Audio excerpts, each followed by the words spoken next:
महाबली हनुमान श्री राम के चरणों में पूर्ण समर्पित निष्काम सेवक हैं।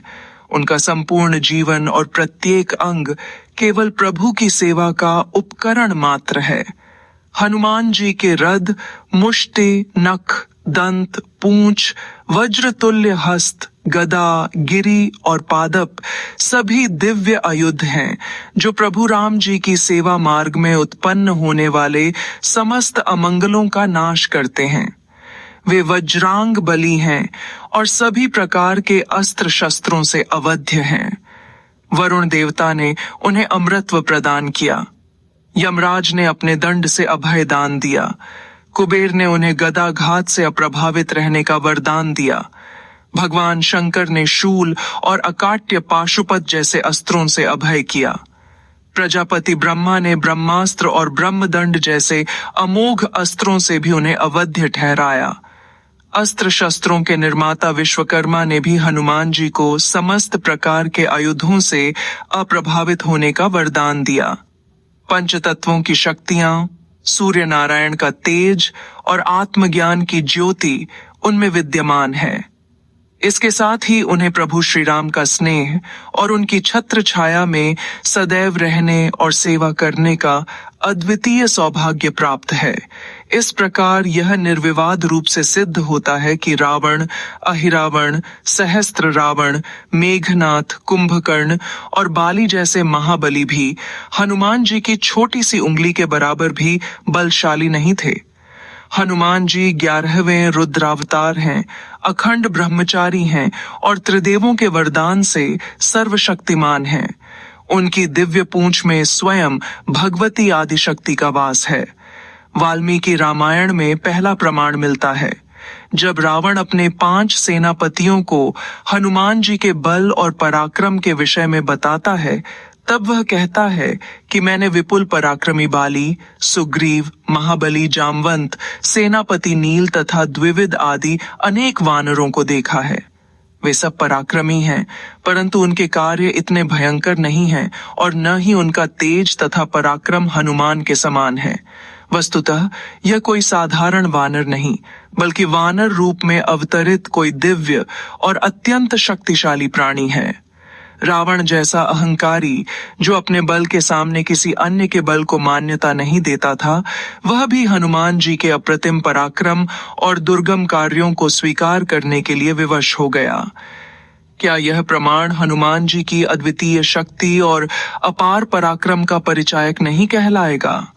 जब रावण जैसा दुरात्मा और अभिमानी असुर भी उनके प्रताप को मान गया, तब हम जैसे सामान्य मनुष्य कौन होते हैं हनुमान जी के तेज और बल पर टिप्पणी करने वाले? वाल्मीकि रामायण में दूसरा प्रमाण श्री हनुमान जी की गति से संबंधित है। बाल्यकाल में ही उन्हें प्रजापति ब्रह्मा जी का वरदान प्राप्त हुआ था। इस वरदान के अनुसार हनुमान जी इच्छा अनुसार किसी भी रूप को धारण कर सकते हैं। वे जब चाहें मंद या तीव्र गति से चल सकते हैं और जब चाहें तीव्र गति से आ जा सकते हैं। उनकी गति कहीं भी रुक नहीं सकती तथा ब्रह्म वाक्यानुसार ये कपिश्रेष्ठ बड़ा होकर अत्यंत यशस्वी होगा। ऐसे असंख्य वरदान बचपन में ही हनुमान जी को प्राप्त हुए। जब समस्त देवताओं द्वारा उन्हें दिव्य वरदान मिले हों, अखंड ब्रह्मचर्य का प्रभाव हो, राम भक्ति का प्रताप हो और भगवान श्री राम का आश्रय प्राप्त हो, तब क्या हनुमान जी सुर और असुरों से भी सर्वश्रेष्ठ नहीं कहलाएंगे? स्वयं विचार कीजिए। वाल्मीकि रामायण का तीसरा प्रमाण अत्यंत अद्भुत है। स्वयं महर्षि अगस्त्य जी, जिन्होंने समुद्र तक का पान कर लिया था, श्री राम से कहते हैं, राघवेंद्र, आप हनुमान के विषय में जो कुछ कहते हैं वह सब सत्य है, क्योंकि बल, बुद्धि और गति में उनकी बराबरी करने वाला दूसरा कोई नहीं है। क्या देवताओं से भी श्रेष्ठ माने जाने वाले महर्षि अगस्त्य का वचन मिथ्या हो सकता है? आगे चलकर महर्षि अगस्त्य जी हनुमान जी की विद्या का वर्णन करते हुए कहते हैं, हनुमान तो संपूर्ण विद्याओं के ज्ञान और तपस्या के अनुष्ठान में देवगुरु बृहस्पति के समान हैं। वे 9 व्याकरणों के सिद्धांत को भली भांति जानते हैं।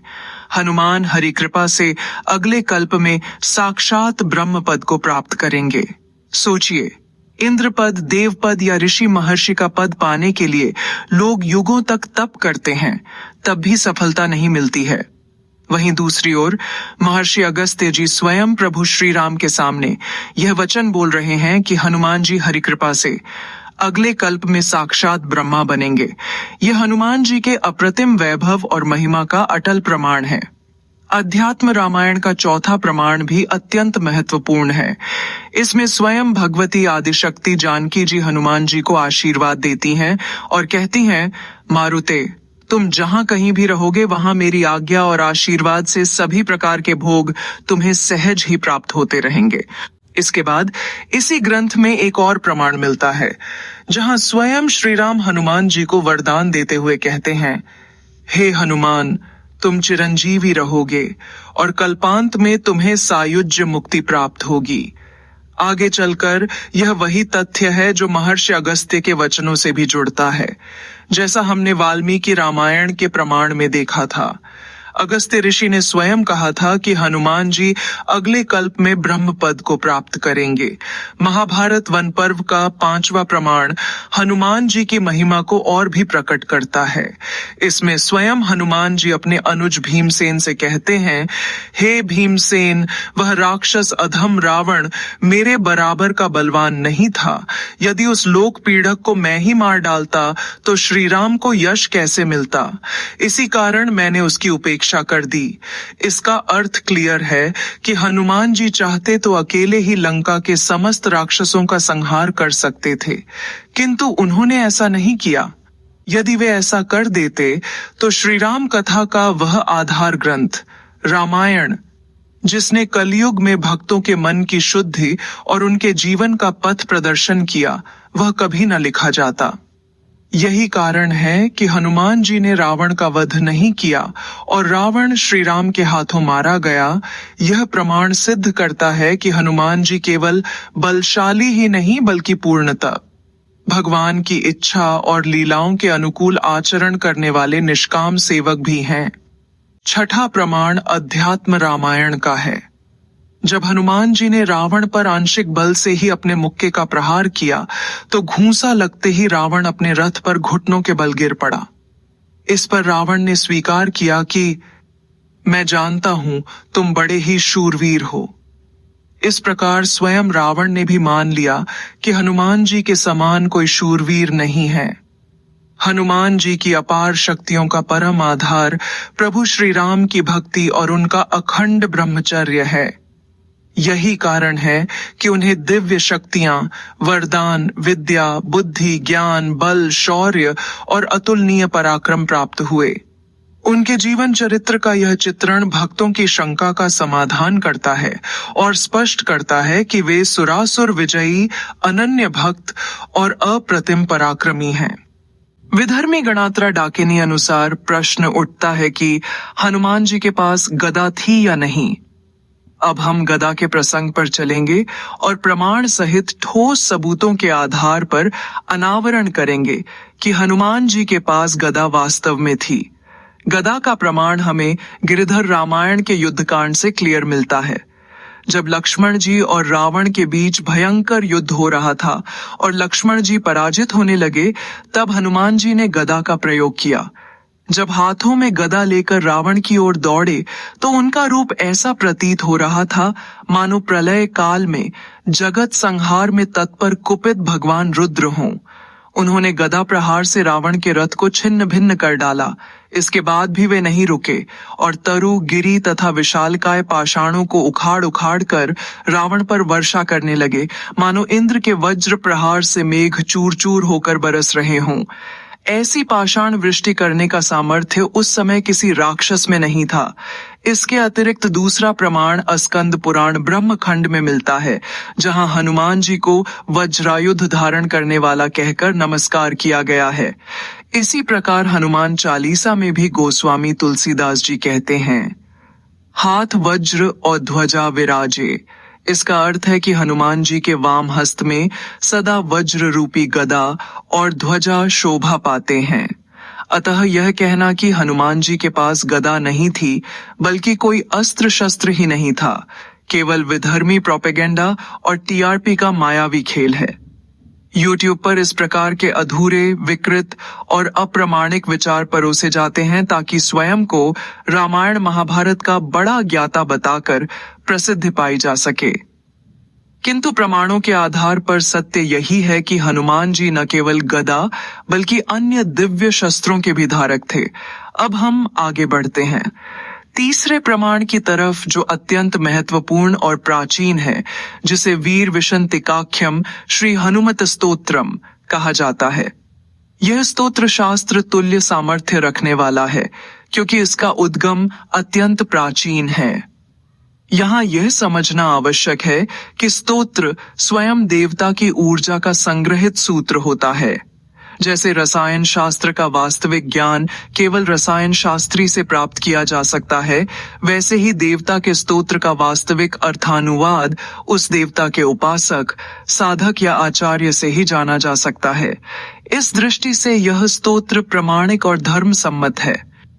इस स्तोत्र में क्लियर लिखा है कि हनुमान जी जब अपनी तीव्र गति से घूमती हुई गदा का प्रहार कर रहे थे, तब राक्षसगण क्षत विक्षत होकर भूमि पर गिरने लगे।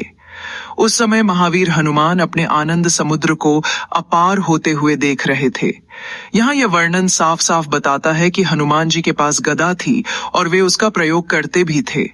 अब विचार कीजिए, जब इतने प्राचीन ग्रंथकालीन स्तोत्र में भी गदा का उल्लेख मिलता है, तो हनुमान जी के पास गदा न होने का दावा करना केवल अज्ञान या दिखावा ही है। इतना ठोस और प्राचीन प्रमाण शायद ही कोई और प्रस्तुत करें, क्योंकि यह दबे हुए सत्य को उजागर करता है और हनुमान जी के वास्तविक स्वरूप को प्रमाणित करता है। वाल्मीकि जी भी इस संदर्भ में पीछे नहीं हैं। वे क्लियर लिखते हैं कि श्री हनुमान जी ने केवल अपने एक थप्पड़ से अक्षय कुमार के रथ के 8 घोड़ों को मार डाला। अब जरा विचार करें, जिनके मात्र थप्पड़ से मायावी शक्ति से उत्पन्न बलशाली और तेजस्वी 8 घोड़े एक ही क्षण में नष्ट हो गए, उन हनुमान जी को शस्त्र या गदा की आवश्यकता ही क्या पड़ती। यह ठीक वैसा ही है जैसे मच्छर मारने के लिए मोर्टीन पर्याप्त है, तो वहां परमाणु बम का प्रयोग क्यों करना। इस प्रसंग से वाल्मीकि जी खुद क्लियर कर रहे हैं कि हनुमान जी की अपार शक्ति इतनी विलक्षण है कि वे शस्त्र के रूप में अपने थप्पड़ तक का प्रयोग करके असुरों का संहार करने में सक्षम हैं। वाल्मीकि जी इस मामले में रुकने का नाम ही नहीं ले रहे हैं। वाल्मीकि रामायण में क्लियर लिखा है कि जिस तरह पूर्व काल में देवराज इंद्र ने त्वष्टा के पुत्र विश्वरूप के 3 मस्तक वज्र से काट डाले थे, उसी प्रकार कुपित पवन पुत्र हनुमान जी ने त्रिशिरा, जो रावण का पुत्र था, उसके किरीट, कुंडल और मंडित 3 मस्तक को तीखी तलवार से काट डाला। यह कार्य इतना दुर्गम और असाध्य है कि देवेंद्र खुद इसे करने में असमर्थ थे। हनुमान जी ने इसे मात्र अपनी तीखी तलवार से संपन्न किया। अब ध्यान दें, पिशाचिनी गणात्रा जैसे लोग क्या कहते हैं कि हनुमान जी के पास गदा तो छोड़ो, कोई अन्य अस्त्र शस्त्र भी नहीं था। लेकिन वाल्मीकि जी स्वयं इस तथ्य को क्लियर कर रहे हैं कि हनुमान जी केवल गदा चालक नहीं बल्कि तलवार चालक भी हैं। यही प्रमाण वाल्मीकि रामायण का अद्वितीय साक्ष्य है। इस घटना का ग्रंथ प्रूफ वीडियो में भी आप लोगों को क्लियर दिखाई दे रहा है। अब आप लोग खुद विचार करें, ये राक्षसी गणात्रा कितने लोगों को गुमराह कर रही है। हमने उसके एक एक भाषण को मिथ्या साबित किया है ठोस प्रमाणिक साक्ष्यों के माध्यम से। फिर भी लोग हमारे चैनल से नहीं जुड़ रहे हैं, जो आपको विधर्मियों और भ्रम फैलाने वालों से बचाने का शास्त्र सम्मत मार्ग दिखाने का कार्य कर रहा है। कोई बात नहीं। अब हम अपने सबसे आखिरी और सबसे कड़े प्रमाण की तरफ चलते हैं, जिस रूप में हनुमान जी को रामायण काल के जितने अस्त्र शस्त्र मौजूद थे, जो प्रमुख और दिग्गज योद्धा धारण करते थे, वह सभी आयुध पंचमुखी हनुमान जी के पास सुसज्जित थे। आप सबको पता है कि एक नरसिंह अवतार से तीनों लोक त्राहिमाम करने लगा था। पंचमुखी रूप में हनुमान जी श्री हरि भगवान के 4 प्रमुख अवतारों की अद्वितीय शक्तियों से संपूर्ण रूप से सुसज्जित हैं। कल्पना करें, जो हनुमान जी नरसिंह, वराह, हयग्रीव और गरुड़ आदि नारायण भगवान के प्रचंड और महान अवतारों को वानर अवतार में धारण कर रहे हैं, वह वानर अवतार कितना शक्तिशाली होगा। 5 मुख धारण करके अहिरावण का वध करने के कारण हनुमान जी को पंचमुखी रूप से जाना जाता है। श्रीहरि के किसी भी अन्य अवतार को कोई देवता धारण करने में सक्षम नहीं है, तथा प्रमाण भी नहीं मिलता कि किसी ने ऐसा किया हो। सिर्फ रुद्रावतार हनुमान जी को छोड़कर श्री विद्यार्णव तंत्र हनुमत प्रकरण में क्लियर उल्लेख है कि पंचमुखी हनुमान जी को 10 अमोघ आयुधों से सज्जित कहा गया है। ये 10 अमोघ आयुध हैं: खड़क, त्रिशूल, खटवांग, पाश, अंकुश, पर्वत, अस्तंभ, मुष्टि, गदा और वृक्ष की डालियां।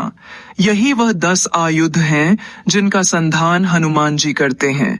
इनमें से पर्वत, मुष्टि, अस्तंभ और वृक्ष वानर दिग्गज वीर भी युद्ध में प्रयोग किया करते थे। इसके अतिरिक्त मंत्र महार्णव, पूर्व खंड, नवम तरंग पृष्ठ 185 में वाम हस्त गदा युक्तम श्लोक मिलता है, जिसका अर्थ है श्री हनुमान जी का बायां हाथ गदा से युक्त है। गदा हनुमान जी के हाथ में रहने वाला एक प्रमुख आयुध है। अब इस वीडियो के माध्यम से हमने सभी गदा संबंधित अस्त्र शस्त्र की भ्रांतियां दूर कर दी हैं। आप सबसे अनुरोध है इस वीडियो को अपने सगे संबंधियों, मित्रों और प्रियजनों के साथ शेयर करें, ताकि उनके मन में भी जो गलतफहमियां हैं वह दूर हो सकें। साथ ही वीडियो को लाइक करें, चैनल को सब्सक्राइब करें।